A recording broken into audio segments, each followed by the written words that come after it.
Diego falou que desde que iniciou ele está com duas perguntas para te fazer. Diego. Ah, tá. Então, Diego, pode fazer.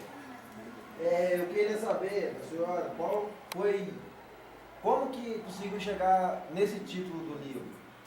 Tipo assim, porque algum escritor, quando ele escreve um livro, ele pensa bastante no título que vai impactar, um título que já vai trazer o que tem dentro do livro, no texto, na capa. Como que você conseguiu chegar a esse título? Espaço ainda continua. Eu vejo que você não leu o meu livro. Ainda não, mas eu vou ler. Deveria ler, porque eu falo bem no início, né?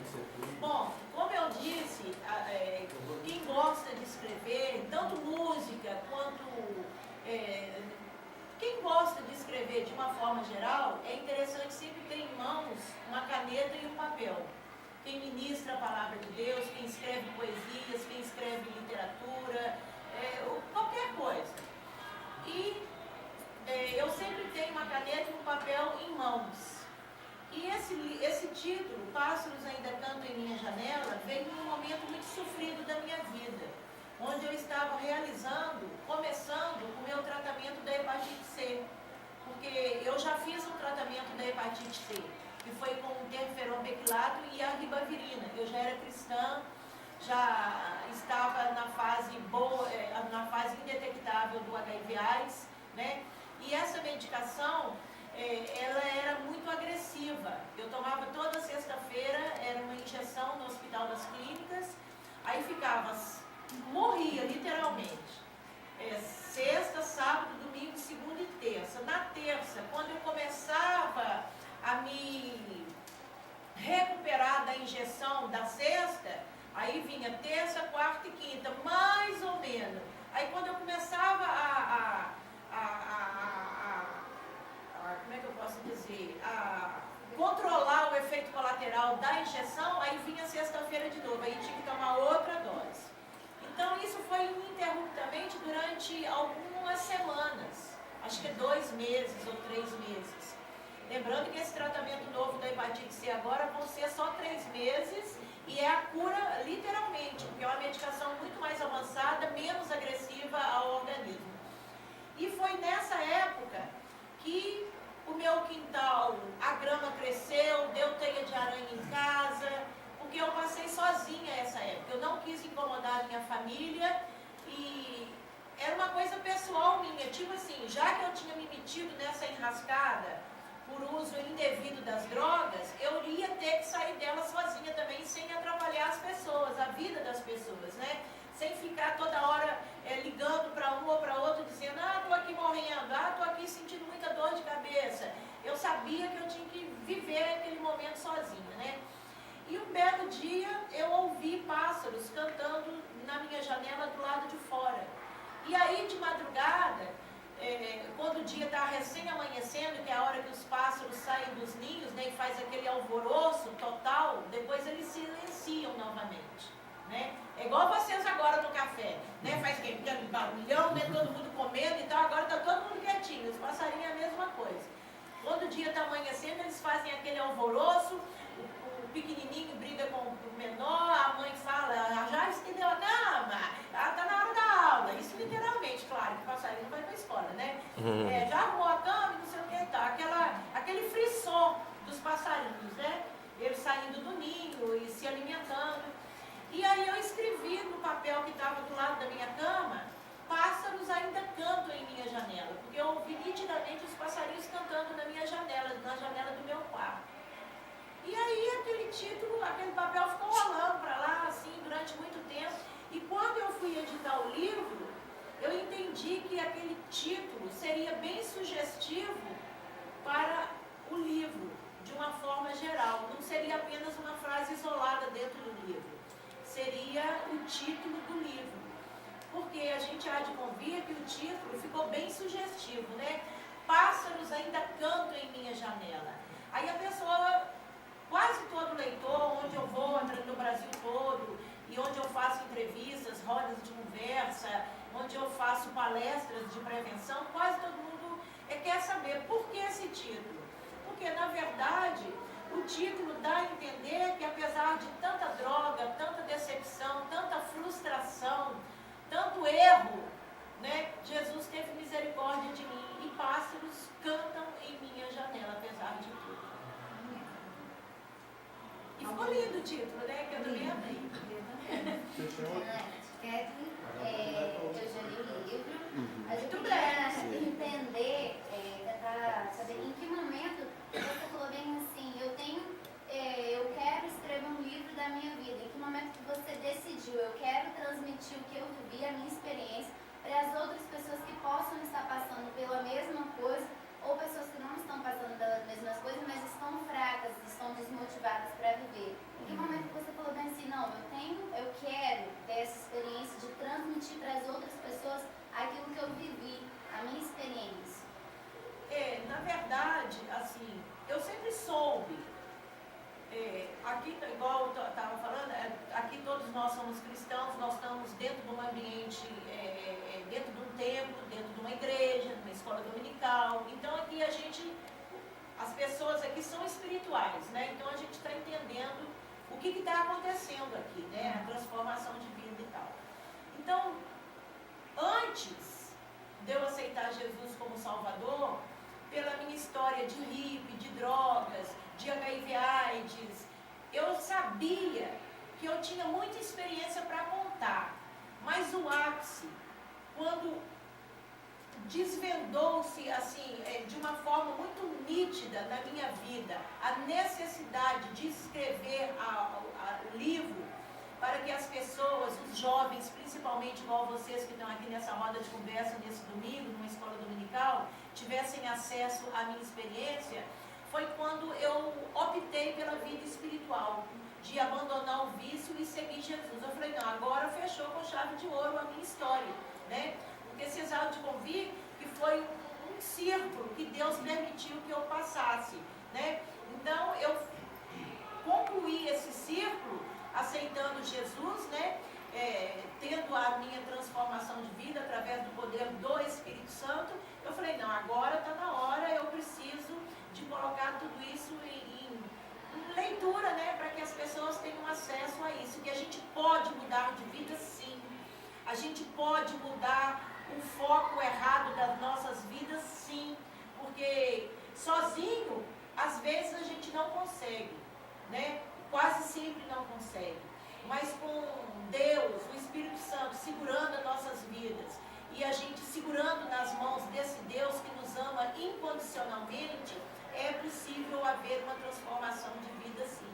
E aí, ficou muito claro que eu deveria deixar esse legado, né? Porque eu posso morrer a qualquer momento, de AIDS, de hepatite, de acidente, de cair de estrada, mas esse legado vai ficar para sempre, para que outras pessoas possam se espelhar na minha experiência de vida, para não trilhar os caminhos errados que eu trilhei.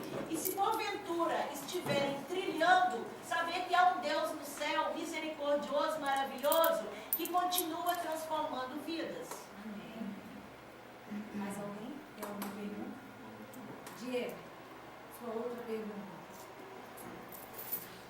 Irmã Janete, hoje a senhora é cristã. A gente, quando eu vim para a igreja, no começo assim, engateando para a igreja, eu também tinha sede de conhecer mais Jesus, de ter um encontro com Ele verdadeiro. Aí eu me batizei e teve um dia que me marcou muito, foi no dia que veio um pregador de fora e me trouxe uma profecia, uma coisa de Deus direto.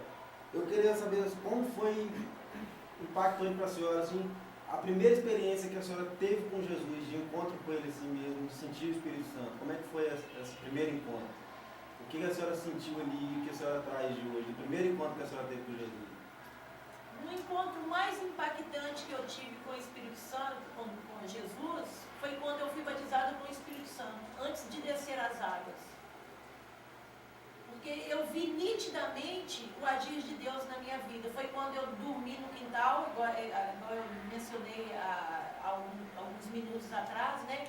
Que eu fiquei tão extasiada, tão assim, eufórica, porque, veja bem, eu era uma dependente química. A gente há de convir que o usuário de drogas, lembrando que a única droga que eu não usei foi a heroína e a morfina. Eu conheci todas as drogas e de uma forma muito intensa. Quando eu fui batizada pelo Espírito Santo, com o Espírito Santo, aquilo que eu sentia em relação às drogas, ficou um grão de areia, ficou uma gota d'água no oceano. O meu êxtase na presença de Deus foi tão grande, tão imenso, tão magnânimo, que eu me senti tão plena, e ali eu entendi que Deus me queria exatamente onde eu estou hoje, né? Na linha de frente do exército de Deus, resgatando vidas para o reino dele. E foi lindo, porque assim, a minha experiência pessoal com Deus pode te acrescentar alguma coisa, mas eu sugiro que cada um de vocês busquem essa experiência pessoal com Deus, essa intimidade com Deus, né? Porque assim, é uma coisa tão revigorante, tão impactante, que é um divisor de águas na vida da pessoa. E ninguém pode tirar isso de você. Ninguém. Mais alguém para perguntar? Como você se sentiu naquele período de transição de pessoas que você convivia com pessoas do mundo e para aquelas pessoas cristãs, como é que foi essa parte da sua vida? Bom, é uma boa pergunta. Quase ninguém me pergunta isso. Foi muito louco, assim, de uma complexidade incrível. Porque, assim, eu estava saindo de um contexto no auge e indo para o outro, totalmente adversos. Então, assim, saindo de um mundo e entrando no outro. Duas extremidades, né? Totalmente contrárias. E muito, assim, como é que eu posso concluir? E muito extremistas, né? Saindo da dependência química, do mundo de ilusão, de drogas e tudo o resto, entrando no meio evangélico, né? No meio cristão, espiritual, aflorando, né? A minha espiritualidade. E tem o meio de tudo isso. Como você sai daqui e passa para cá? Que é o meio que eu creio que é essa pergunta, né? Na verdade, assim, teve épocas que eu fiquei muito triste, porque eu entendi que a maioria das pessoas que me procuravam, que iam levar drogas para mim na minha casa, tipo assim, olha, chegou uma maconha de boa qualidade, batiam no meu portão. Será que você tem uma cocaína aí? Porque eu não era traficante, mas eu sempre tinha, bastante. Eu sempre gostei de muito, né? Então eu sempre tinha na minha casa. Então as pessoas que me procuravam, tanto para usufruir da minha mente, quanto para usufruir da minha droga ou da minha companhia, essas pessoas não vinham mais até a minha porta. Porque falavam assim, e aquela ali, agora ela está naquele tal de Bíblia, virou crente, né? A gente não vira crente, porque você não vira-se lobisomem na mitologia, né? Do mundo fala, você não vira crente, você não vira nada, você deixa Deus transformar a sua vida para agora você ser um cristão, uma cristã, né? Então nessa mudança de vida, eu via realmente os dois mundos totalmente diferentes, que um não pode subsistir dentro do outro. O mundo espiritual, ele tira você do mundo carnal, que é o que Paulo fala lá em 1 Coríntios 2,14, né? Que às vezes não, sempre, nunca, que a pessoa carnal, natural, vai compreender as coisas do homem espiritual. Então as pessoas, em vez de entender a transição que eu estava passando, muitos me condenavam, né? E nesse julgamento, nessa pré-condenação, eu me sentia muito triste, porque eu entendia que muitos que frequentavam a minha casa, frequentavam para usufruir das coisas que eu tinha. E isso, de certa forma, dói na gente, né? E uma coisa que eu quero deixar registrado também aqui, para vocês, e para quem estiver nos ouvindo, que eu acredito que meu amigo ali vai postar no YouTube, né, e no Face, como que a igreja cristã tem que estar preparada para acolher essa pessoa que está chegando do mundo no meio evangélico. Você vai discriminar por causa das tatuagens? Igual eu tenho várias tatuagens, né? Tenho aqui, tenho na mão, tenho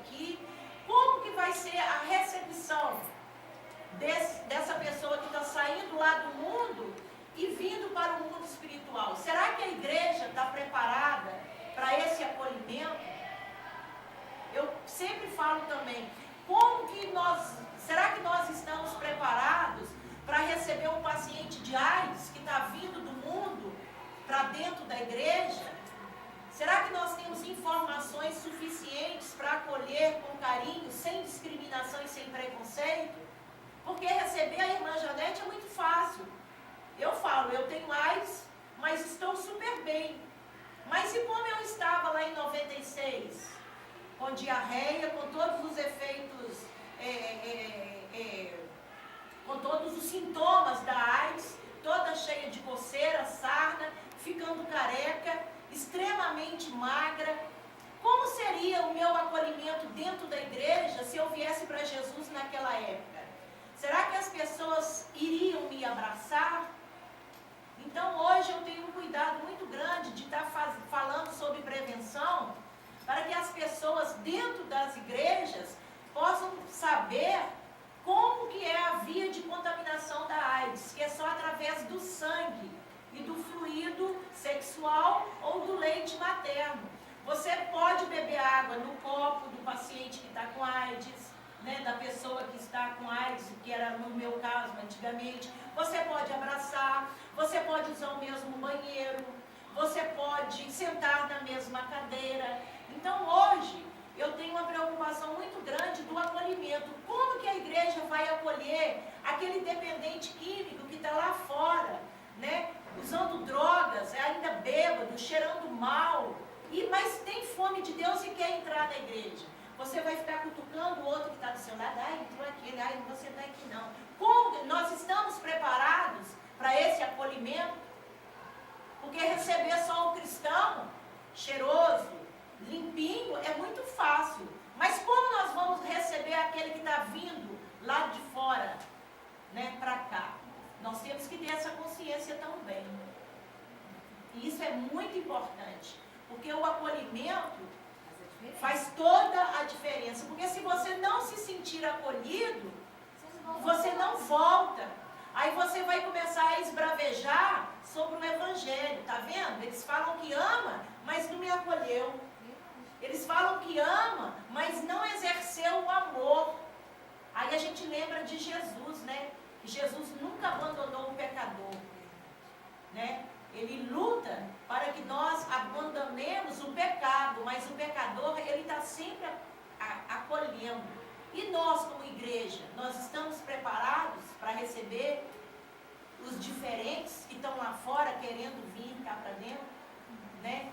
Que fique essa pergunta, ninguém responde, mas pense isso você com você mesmo. Vitor. Você deixa bem claro que você é portadora do vírus do HIV.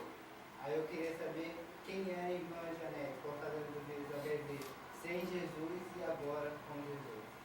Eu era muito escrachada, você não tem noção. Assim, eu tinha relações sexuais antes de me converter, mas nunca deixei de falar para os meus companheiros que eu era uma pessoa vivendo com HIV/AIDS. Eu nunca quis ludibriar ninguém quanto a isso, porque a pessoa tinha opção de querer ou não praticar sexo comigo, né? E eu nunca deixei de falar da minha sorologia para o HIV. Graças a Deus, nunca fui rejeitada na época que eu não era cristã, quando eu falava no momento ali da relação sexual, olha, a gente cheirou, a gente usou drogas, a gente curtiu, tá saindo da boate, tá. Vamos agora para as vias de fato do sexo? Vamos, mas eu tenho AIDS.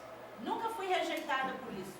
Graças a Deus, eu acho até uma forma assim, interessante de falar sobre isso, porque as pessoas têm muito medo, constrangimento de falar da sua sorologia, porque pela sociedade não estar preparada para ouvir esse depoimento explícito da pessoa que vive a realidade da AIDS, né? Então ela fica com medo de falar e ser rejeitada. Mas eu não tive esse problema, sempre fui muito prudente em relação a cuidar do outro, né, para que o outro não se contaminasse comigo, não só em via sexual, mas quando eu sentava na cadeira do dentista, eu sempre falei da minha sorologia, não só para os dentistas que me atendiam se proteger, mas também para me proteger.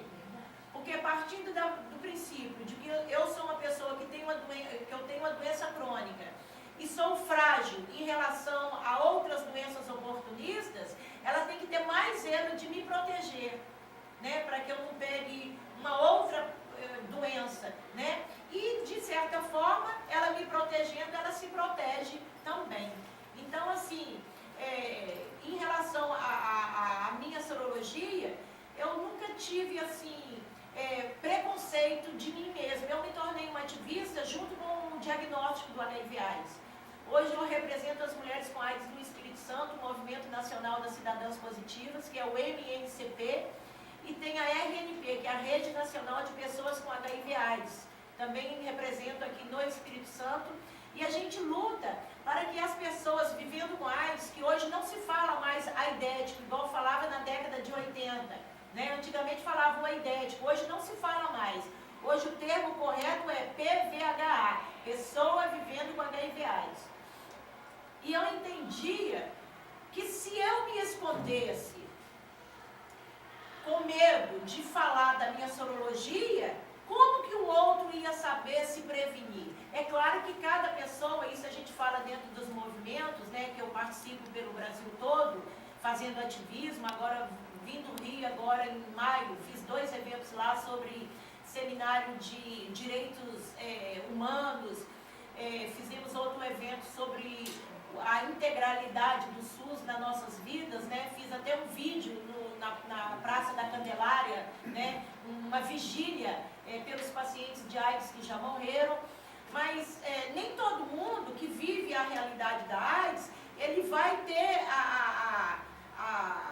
não é coragem, mas eu digo assim, ele não vai querer se expor por causa do meio que vive, às vezes por causa do preconceito do trabalho, as crianças os filhos que ainda são crianças, mas eu me tornei literalmente uma ativista quando eu recebi o meu diagnóstico.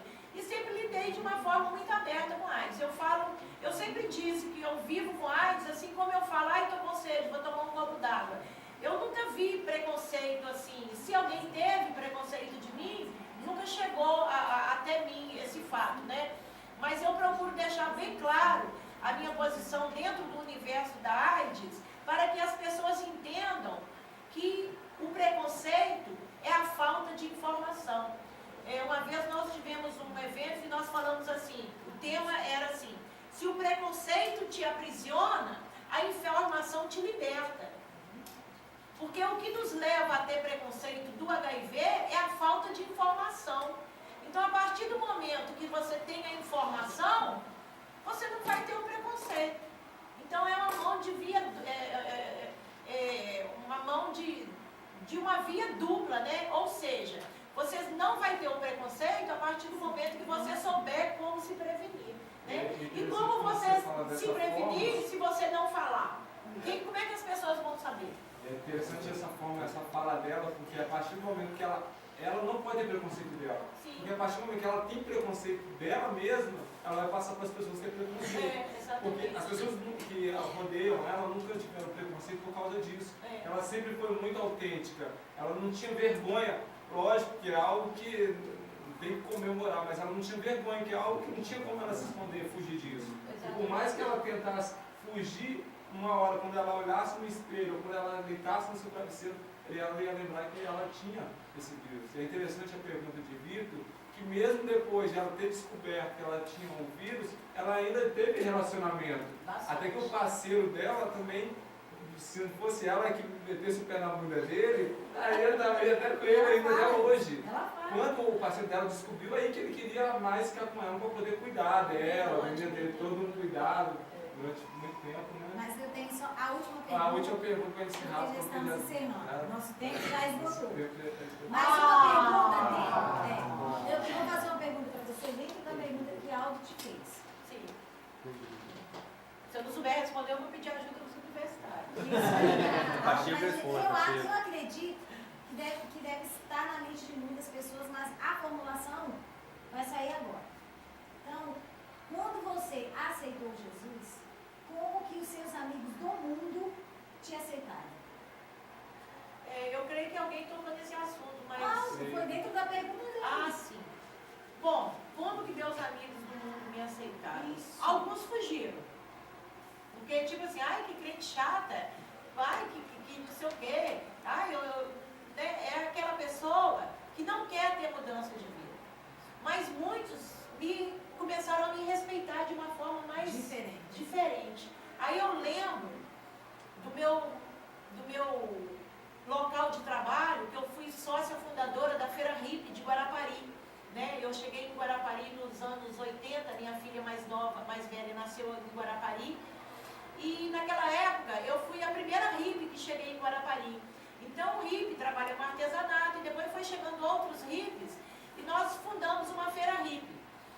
Aí, conclusão, quando eu me converti, que eu ainda continuei trabalhando com artesanato e tal, era uma forma, nossa, vocês não tinham noção como era a Janete antes. Eu cheirava cocaína atrás da banca, eu fumava, eu bebia, eu falava palavrão, traficante vinha trazer drogas para mim atrás da banca, eu dava troco, aí na hora que eu abaixava para pegar o troco do cliente, eu já dava um tiro ali, um tiro era cheirar uma carreirinha ali mesmo, eu já não batia mais na cocaína, eu já cheirava ali no saco mesmo, e era uma coisa tão louca, gente, assim, que ninguém via aquilo, ninguém prestava atenção, e eu era terrível, literalmente, eu era terrível, dentro da bolsa e tal. Mas aí, voltando para a sua pergunta, quando o pessoal do meu convívio social viu que eu estava transformando a minha vida para o lado espiritual, né, trazendo à tona o 1 Coríntios 2,14, que fala do homem natural, que não entende as coisas do mundo espiritual, né, que Paulo fala, a maioria das pessoas que viviam ao meu lado na feira de artesanato, por conhecerem que eu estava mudando de vida, entenderem através do meu dia a dia, da minha mudança de comportamento. Por exemplo, se eu chegasse na roda e a galera estivesse contando piadas, falando palavrões, de uma forma muito linda, tinha sempre alguém que falava, não, a irmã Janete chegou, respeita ela agora. Então eu achava assim, como que eles absorveram aquilo de uma forma tão linda, né? Entenderam, alguns entenderam, mas alguns, é claro que nem tudo é perfeito, né? Alguns que entenderam, começaram a me respeitar mais como mulher, como ser humano, vendo a transformação de vida que Deus fazia, estava fazendo na minha vida, né? Porque a transformação, ela é gradativamente. A gente não só vai chegar a ser, a estar perfeito quando nós estivermos morando com Jesus, né? Estivermos assim, na plenitude. Mas a cada dia a gente vai aprendendo. E as pessoas que viviam do meu lado, eles percebiam essa mudança gradativa na minha vida e me respeitavam. Eu achava isso bem interessante, né? Então, assim, para mim foi muito lindo isso. Me respeitavam como mulher, pediam oração, né? Então, assim, para mim foi muito gratificante isso. Que eles não viam eu, mas eles viam Deus agindo na minha vida. E isso é uma forma de evangelizar também. Amém. Então queremos agradecer a irmã Janete por esta rica oportunidade, né? Acredito que assim como eu, vocês também absorveram tanto dela, né? De o grau de experiência que essa mulher tem, apesar da pouca idade, mas ela tem uma vivência assim, ímpar. E aí nós, quanto Ministério Jovem, queremos te trouxemos um livro, Janete. Não é um presente, não é um pagamento. E queremos que entregue esse livro. Que lindo!